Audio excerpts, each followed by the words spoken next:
Salut à tous, ici Reg. Aujourd'hui on va reparler de The Shape of Water parce qu'après ma critique à chaud, j'ai l'impression que beaucoup de personnes sont passées à côté de plein de trucs super intéressants dans le film. Que ce soit les thématiques abordées par le film que j'ai trouvé déprimantes et super intéressantes, ou que ce soit de la fin ouverte. Parce que oui, The Shape of Water a une fin ouverte. Donc je suis pas là pour étaler ma science, je suis là pour vous donner mon interprétation du film.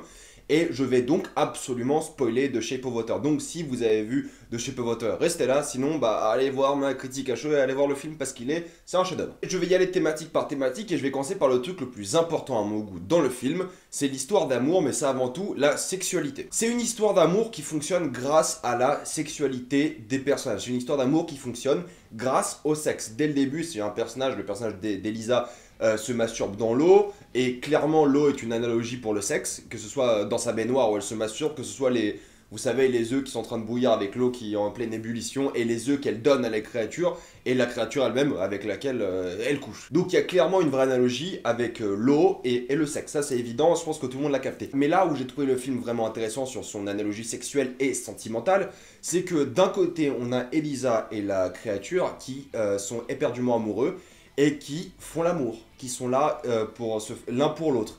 Ils sont en communion, j'ai envie de dire, il y a une vraie connexion sentimentale dans le sexe, tout simplement. C'est un peu bizarre dit comme ça, mais c'est vraiment le combat de faire l'amour contre baiser.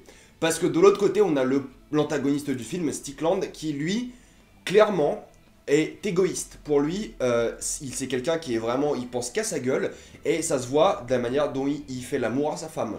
Littéralement, pendant qu'il couche avec sa femme, elle ne dit rien. Elle n'a aucun autre rôle que se faire baiser. C'est l'idée du film, c'est le but du film, c'est qu'elle est là, elle sort son sein, elle se fait baiser, elle ne dit rien. C'est le seul intérêt que la famille a, que Stickland a pour sa famille. Parce que c'est un homme égoïste qui pense à son travail avant tout et qui pense à lui.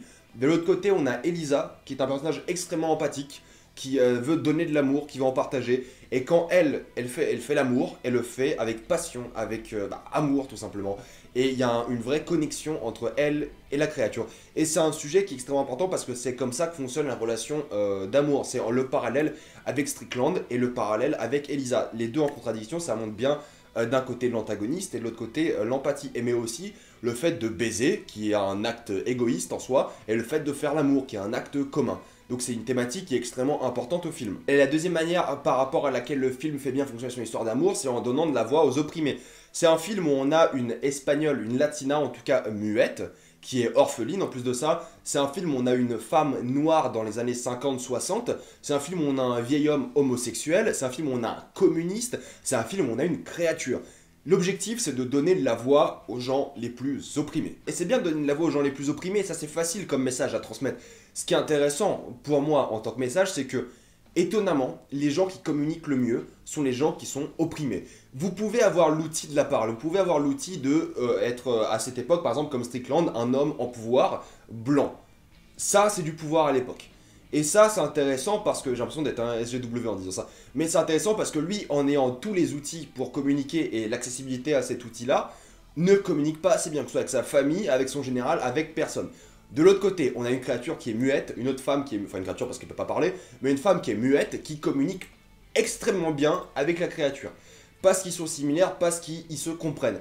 Et pareil, tous les opprimés entre eux de cette époque communique extrêmement bien. Donc c'est pas une question d'avoir l'outil de communiquer, c'est une question de comment on l'utilise. Et quelqu'un comme Strickland qui a tous les pouvoirs du monde n'utilise pas bien son outil de communication. Et c'est là que les autres interviennent et montrent à quel point c'est plus facile de communiquer juste en soyant efficace avec. Donc l'idée de la communication, c'est l'outil qui est bien mis en jeu, et c'est de voir comment une créature et Elisa communiquent aussi bien. Et c'est un bon parallèle, encore une fois, avec Strickland. C'est pour ça que je ne trouve pas Strickland caricatural, c'est que pour moi, Strickland, un peu comme History of Violence, c'est un gars qui est pas là pour être méchant, c'est un gars qui est là pour montrer un vrai parallèle avec les autres personnages. Et ça se voit par les couleurs. La colorimétrie du film, Guillermo del Toro l'a expliqué un peu sur Twitter, mais c'est pas vraiment ce que j'en ai sorti. Il dit que pour Elisa, c'est des couleurs bleues, pour les trucs futuristes, c'est vert, et pour la maison de Strickland, c'est rouge en bas. C'est un peu ça, mais dans l'idée, moi j'ai vu ça différemment. J'ai vu le vert comme la couleur du conformisme. J'ai vu le vert, tout simplement, encore une fois, par rapport à Strickland, sa voiture qu'il achète est verte, enfin elle n'est pas verte, mais c'est teal, je sais pas c'est quoi la couleur en français, et il mange des bonbons verts, et il travaille dans un lieu qui est vert. C'est clairement la couleur du conformisme et de l'autorité. Et de l'autre côté, on a le rouge, qui avec son petit truc là dans les cheveux à Elisa, son bandana et son pull, il y a du rouge, un peu de rouge, mais c'est assez pour montrer la rébellion, la révolte contre le conformisme. Pareil, la métaphore quand le van détruit la voiture de Strickland, elle est là. Et tout ça, tout bête que j'ai remarqué, c'est que lorsqu'elle mange une tarte, la tarte que Giles, le voisin, mange, est verte. La tarte que Elisa demande est rouge. Elle est dans l'esprit de révolte, encore une fois. Et Giles, ou Giles, je sais pas comment il s'appelle, enfin Richard Jenkins, il ne l'est pas jusqu'à la fin du film, où il se donne à elle. Mais ça, j'en ai parlé dans ma critique à chaud, encore une fois, c'est plus sur l'aspect sentimental. Là, c'est plus sur l'aspect technique du film. Donc, il y a un vrai combat entre le conformisme et la révolte, la rébellion. Et ça va bien avec l'idée des opprimés. Parce que c'est les gens qui sont opprimés, qui ont ces couleurs rouges un peu sur eux de temps en temps. Et c'est ça qui est très bien. Quand vous arrivez chez le personnage de Octavia Spencer, cette femme noire, il y a du rouge parce qu'elle est dans une ambiance où elle essaie de lutter contre la société. Donc pour moi, la colorimétrie est super importante du point de vue des personnages. C'est ce que je dis dans ma critique à chaud, mais je ne peux pas spoiler. C'est qu'on a ce vert conformiste contre ce rouge limite révolutionnaire. Et la couleur de l'amour, c'est le bleu. C'est la forme de l'eau. C'est pour ça que ça marche très bien quand Elisa remplit sa salle de bain avec de l'eau, c'est que là, c'est pour montrer l'amour. Et le poster est excellent pour ça, c'est que le bleu est la couleur de l'amour dans le film. Et le voisin dit bien qu'il est arrivé trop tôt et trop tard pour cette vie. Il est arrivé trop tôt pour être un homme homosexuel dans les années 60 et est accepté, et il est arrivé trop tard pour être un artiste à cette époque. Dans les deux cas, le gars subit des échecs parce que d'un côté, c'est sa sexualité qui le met dans un problème sociétal et de l'autre côté, son travail. Donc c'est bien ce qu'il dit avec cette phrase, trop tard et trop tôt. C'est qu'il pourra jamais être accepté dans cette vie-là. Et c'est extrêmement déprimant, c'est ce que je disais. Et c'est là que l'amour est fort, c'est en mettant des couleurs en jeu, en mettant l'idée des opprimés en jeu, et en mettant l'idée de la sexualité en jeu. C'est ça aussi l'amour, c'est l'amour vif, aussi la sexualité, aussi la manière dont c'est vu par la société, et aussi la manière dont vous pouvez l'exprimer. C'est pour ça que je trouvais le film extrêmement fort et déprimant, mais on va parler du côté dépressif à la fin. Il y a un autre truc que j'ai trouvé extrêmement pertinent dans le film, mais que j'ai un peu moins compris à cause de mes connaissances, mais c'est la religion. La religion, très strictement, Strickland, voilà c'est marrant, en parle avec Samson et Delilah. Il dit bien que Samson voulait se venger de Delilah car Delilah l'a trahi. Et c'est très bien ce qu'il raconte quand il arrive à la maison d'Octavia Spencer. Il lui dit, voilà l'histoire de Samson, Delilah s'est fait punir et Samson a donné sa vie pour punir Delilah. Et ce qui se passe, c'est que Strickland va donner sa vie pour punir Elisa. Et c'est là que le parallèle est intéressant, mais surtout ce qui m'a, pour moi, touché émotionnellement, c'est le fait que on voit bien que cet homme, comme Samson, va se donner... Je connais pas l'histoire de Samson, donc je dis par rapport à ce qu'il est dit dans le film, va donner sa vie pour retrouver cette créature. Et sa vie part littéralement de son corps. Avec ses doigts qui ont été coupés, la vie ne revient pas dans ses doigts. C'est une analogie qui est très forte, enfin c'est une métaphore très forte plutôt pour le coup, qui représente bien le fait que la vie quitte son corps et qu'il va mourir.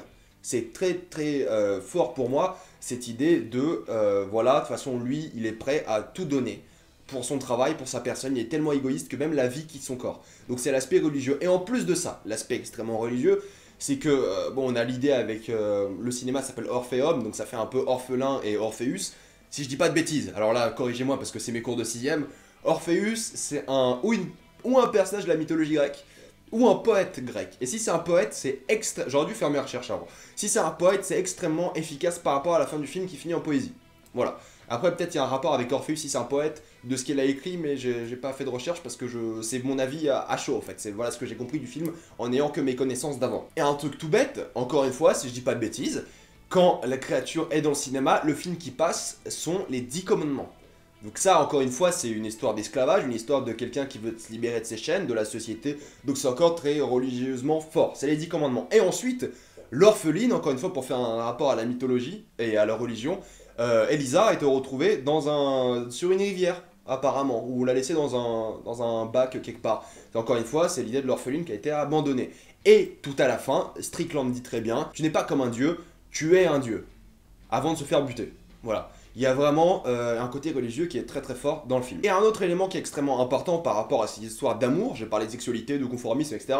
Mais il y a l'amour impossible. C'est un amour impossible. Pourquoi? Parce qu'il ne faut pas oublier que la créature est une créature, c'est une bête. Et qu'à la fin, elle commence à développer des signes d'humanité, où elle commence à communiquer directement par langage des signes avec Elisa. Ce qui est intéressant, c'est que ça reste une créature, on le voit très bien quand elle mange le chat.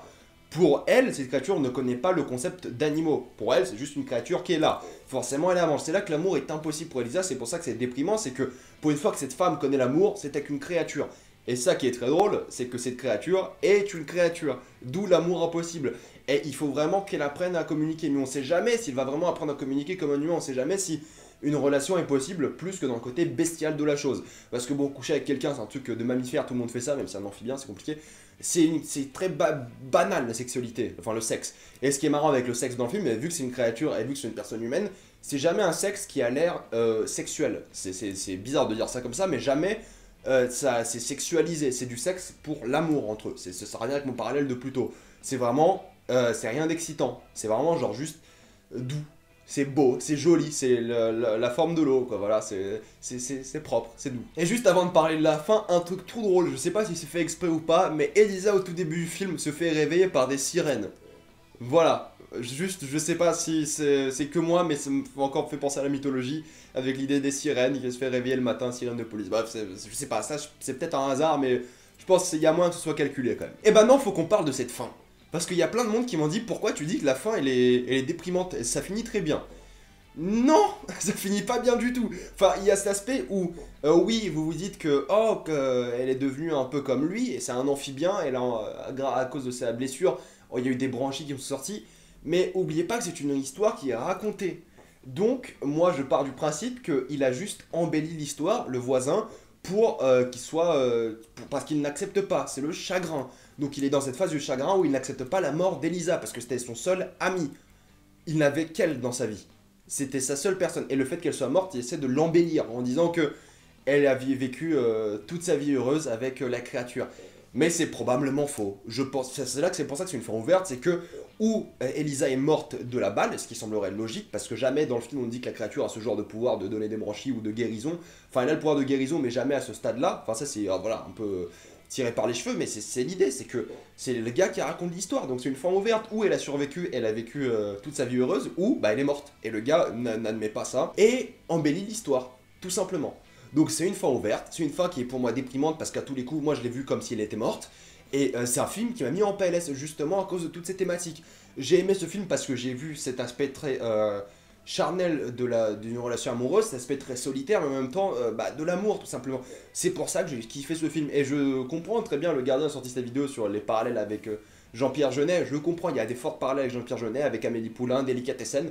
C'est clair, mais moi ça ne m'a pas dérangé. Pareil, la créature, j'ai pas trouvé que c'était parce que j'ai vu la vidéo de cousin, j'ai pas trouvé que c'était une créature qui devait être attachante. Pour moi, le fait que ce soit une relation à limite un seul horizon, c'était que elle tombe follement amoureuse de la créature, mais la créature reste une créature. C'est pour ça que l'amour est dur et l'amour est impossible. Et la scène de danse, quand il danse, oui, j'ai fondu en larmes parce que c'était trop beau, et là il commence à chanter, et oui, j'étais en PLS. Donc voilà, c'est un peu mon interprétation du film de Shape of Water, parce que j'avais juste l'impression qu'on était juste tous passés à côté d'un truc, et peut-être vous avez tous compris ça très bien, j'en doute pas, mais vous avez juste quand même pas aimé le film, mais moi en ayant tout ça en tête, je ne peux que surkiffer ce film. Donc voilà, mettez-moi dans les commentaires ce que vous avez compris du film, avez-vous détesté, avez-vous adoré comme d'habitude, allez voir ma critique à chaud de Shape of Water où je suis plus en PLS et c'est le seul constat que je donne, oui je sais, c'est le but d'une critique à chaud, c'est le côté émouvant, etc.